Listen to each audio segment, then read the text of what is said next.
Hello friends, कैसे हैं आप सब लोग। मैं सरिता आपके लिए लेकर आई हूँ बच्चों के लिए छोटी छोटी प्यारी प्यारी कहानियाँ। ये मेरा फर्स्ट ब्लॉग है। आज से मैं स्टार्ट करती हूँ आपके लिए न्यू कहानियाँ। कहानी का नाम है बुद्धि का महत्व। एक बुद्धिमान राजा था। उसका काफ़ी बड़ा साम्राज्य था। उसके राज्य में प्रजा हर तरह से खुशहाल थी। राजा को अपने उत्तराधिकारी की तलाश थी।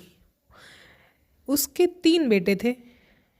राजा इस पुरानी परंपरा को निभाना नहीं चाहता था कि सबसे बड़े बेटे को ही गद्दी पर बिठाया जाए।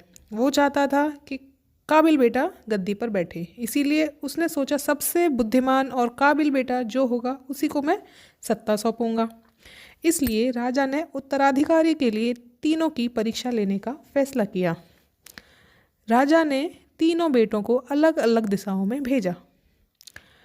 उसने हर बेटे को सोने का एक एक सिक्का देते हुए कहा कि वे इसे ऐसी चीज़ खरीदें जो पुराने महल को भर दे।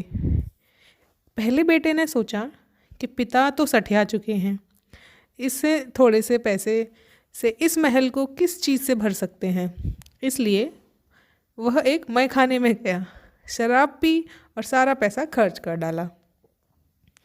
ऐसे ही राजा के दूसरे बेटे ने इससे भी आगे सोचा। वह इस नतीजे पर पहुंचा। राजा के दूसरे बेटे ने इससे भी आगे सोचा। वह इस नतीजे पर पहुंचा कि शहर में सबसे सस्ता तो कचरा ही है। इसलिए उसने महल को कचरे से भर दिया।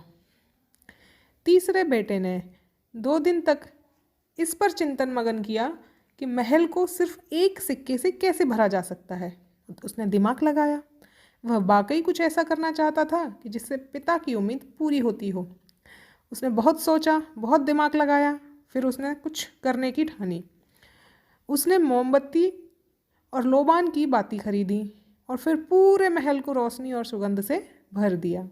इस तरह बेटे की बुद्धिमानी से खुश होकर राजा ने उसे अपना उत्तराधिकारी बना दिया।